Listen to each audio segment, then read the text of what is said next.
கோபுரம் டிவி நேயர்களுக்கு இனிய வணக்கம்.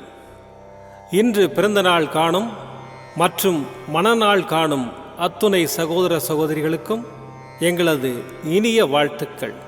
பாபாவின் ஆசிகளோடு பல்லாண்டு காலம் நீங்கள் எல்லா வளங்களும் செல்வங்களும் பெற்று நலமுடன் வாழ வாழ்த்துகிறோம். பாபா அழைக்கிறார்.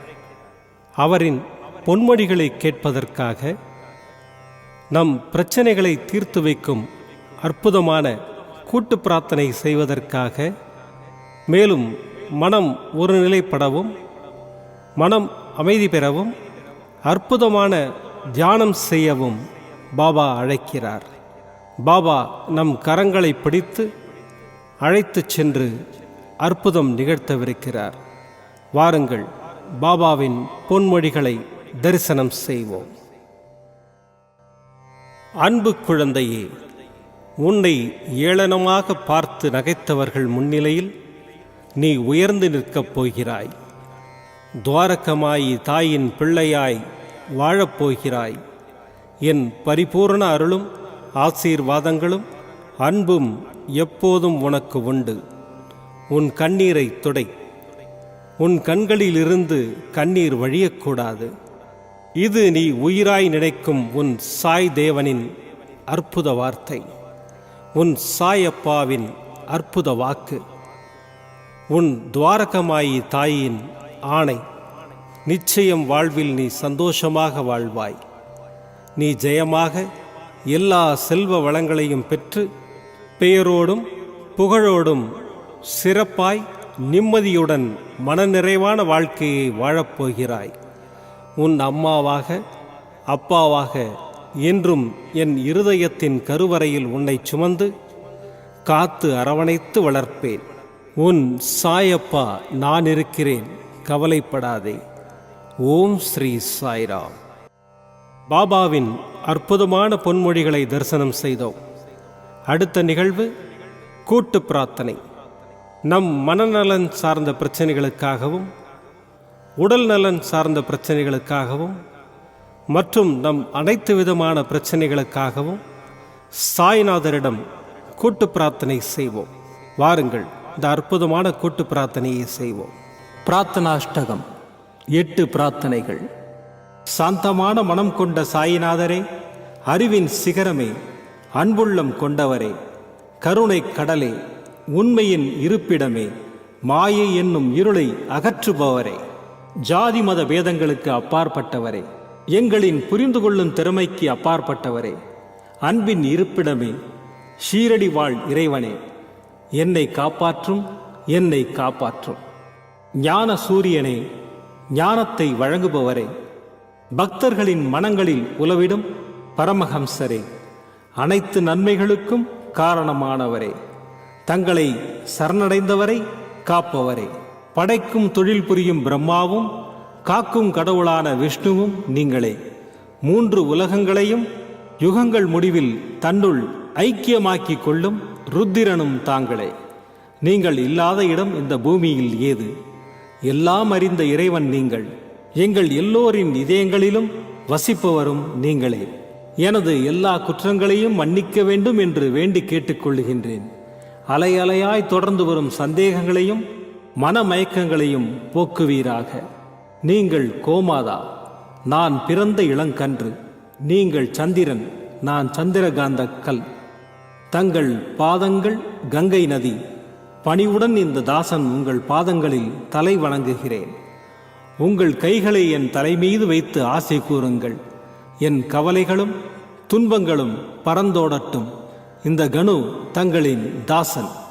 இந்த 8 துதிகளையும் கூறி நான் உங்களை சாஷ்டாங்கமாக நமஸ்கரிக்கின்றேன். எனது பாவங்கள், துன்பங்கள் மற்றும் ஏழ்மை நிலை இவை யாவும் உடனடியாக விலகி ஓடட்டும். ஓம் சாய்ராம், ஓம் சாய்ராம், ஓம் சாய்ராம். அற்புதமாக கூட்டு பிரார்த்தனை செய்தோம். பாபா நம்முடைய கோரிக்கையை ஏற்று நிச்சயமாக நமக்கு அற்புதங்களை செய்வார் என்பது சத்தியம். இனி கண்களை மூடி பாபாவை மனதில் நிறுத்தி பாபாவின் அற்புதமான சக்தி வாய்ந்த மந்திரத்தை அனுபவிப்போம். ఓం శ్రీ సాయి మహాలక్ష్మ్యై నమో నమః. స్థిర ఉద్యోగం దేహి మాం. ఓం శ్రీ సాయి మహాలక్ష్మ్యై నమో నమః. స్థిర ఉద్యోగం దేహి మాం. ఓం శ్రీ సాయి మహాలక్ష్మ్యై నమో నమః. స్థిర ఉద్యోగం దేహి మాం. ఓం శ్రీ సాయి మహాలక్ష్మ్యై నమో నమః. స్థిర ఉద్యోగం దేహి మాం. ఓం శ్రీ సాయి మహాలక్ష్మ్యై నమో నమః. స్థిర ఉద్యోగం దేహి మాం. ఓం శ్రీ సాయి మహాలక్ష్మ్యై నమో నమః. స్థిర ఉద్యోగం దేహి మాం. ఓం శ్రీ సాయి మహాలక్ష్మ్యై నమో నమః.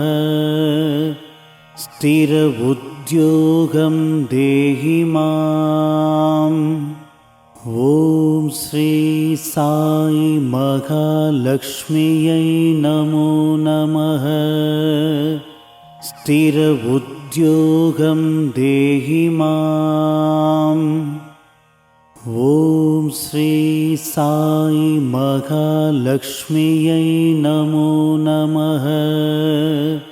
స్థిర ఉద్యోగం దేహి మాం. ఓం శ్రీ సాయి మహాలక్ష్మ్యై నమో నమః. స్థిర ఉద్యోగం దేహి మాం. ఓం శ్రీ సాయి మహాలక్ష్మ్యై నమో నమః. స్థిర ఉద్యోగం దేహి మాం. ఓం శ్రీ సాయి మహాలక్ష్మ్యై నమో నమః. స్థిర ఉద్యోగం దేహి మాం. ఓం శ్రీ సాయి మహాలక్ష్మ్యై నమో నమః. స్థిర ఉద్యోగం దేహి మాం. ఓం శ్రీ సాయి మహాలక్ష్మ్యై నమో నమః. స్థిర ఉద్యోగం దేహి మాం. ఓం శ్రీ సాయి మహాలక్ష్మ్యై నమో నమః. స్థిర ఉద్యోగం దేహి మాం. ఓం శ్రీ సాయి మహాలక్ష్మ్యై నమో నమః. స్థిర ఉద్యోగం దేహి మాం. ఓం శ్రీ సాయి మహాలక్ష్మ్యై నమో నమః. స్థిర ఉద్యోగం దేహి మాం. ఓం శ్రీ సాయి మహాలక్ష్మ్యై నమో నమః. స్థిర ఉద్యోగం దేహి మాం. ఓం శ్రీ సాయి మహాలక్ష్మ్యై నమో నమః. స్థిర ఉద్యోగం దేహి మాం. ఓం శ్రీ సాయి మహాలక్ష్మ్యై నమో నమః. స్థిర ఉద్యోగం దేహి మాం. ఓం శ్రీ సాయి మహాలక్ష్మ్యై నమో నమః. స్థిర उद्योगं देहि माम्। ॐ श्री साई महालक्ष्म्यै नमो नमः। स्थिर उद्योगं देहि माम्। ॐ श्री साई महालक्ष्म्यै नमो नमः।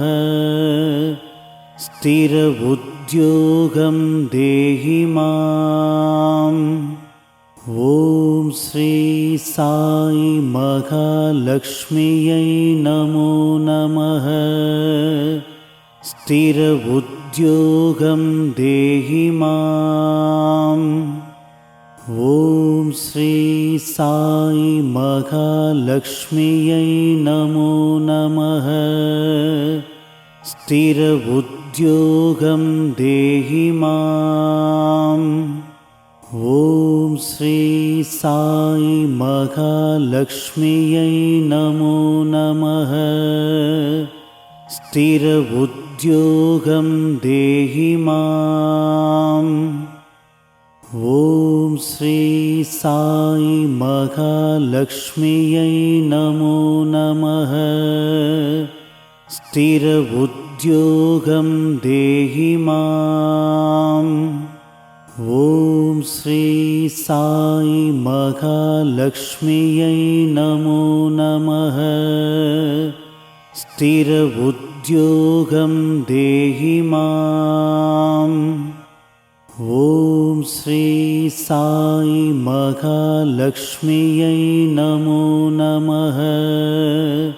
स्थिर उद्योगं देहि माम्।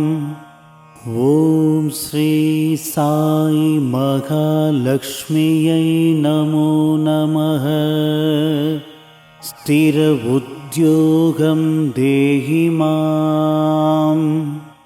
ॐ श्री साई महालक्ष्म्यै नमो नमः। स्थिर उद्योगं देहि माम्। ॐ श्री साई महालक्ष्म्यै नमो नमः। स्थिर उद्योगं देहि माम्। ॐ श्री साई महालक्ष्म्यै नमो नमः। स्थिर उद्योगं देहि माम्। ॐ श्री साई महालक्ष्म्यै नमो नमः। स्थिर उद्योगं देहि माम्। ॐ श्री साई महालक्ष्म्यै नमो नमः। स्थिर उद्योगं देहि माम्। ॐ श्री साई महालक्ष्म्यै नमो नमः। स्थिर उद्योगं देहि माम्। மீண்டும் நாளை காலை இந்த அற்புதமான பாபா அழைக்கிறார் நிகழ்ச்சியில் சந்திப்போம். நன்றி, வணக்கம். விதம் விதமான பக்தி நிகழ்ச்சிகளை உங்களுக்காக தந்து கொண்டிருக்கிறது உங்கள் கோபுரம் டிவி. உங்களுக்கு பிடித்த நிகழ்ச்சிகளை லைக் செய்யுங்கள், உங்களுக்கு பிடித்த மாணவர்களுக்கு ஷேர் செய்யுங்கள். மேலும் சப்ஸ்கிரைப் செய்வதோடு மட்டுமல்லாது அருகில் இருக்கும் பெல் பட்டனை கிளிக் செய்து கோபுரம் டிவி நிகழ்ச்சிகளை உடனுக்குடன் தெரிந்து கொள்ளுங்கள். மற்றும் ஒரு மகிழ்ச்சியான செய்தி, கோபுரம் டிவி ஆப்பை கூகுள் பிளே ஸ்டோரில் ஃப்ரீ டவுன்லோட் செய்து கோபுரம் டிவி நிகழ்ச்சிகளை தொடர்ந்து கண்டுகளியுங்கள், பாருங்கள், ரசியுங்கள், பரவசமடையுங்கள். gopuramtv.com பக்தி பக்திமயம்.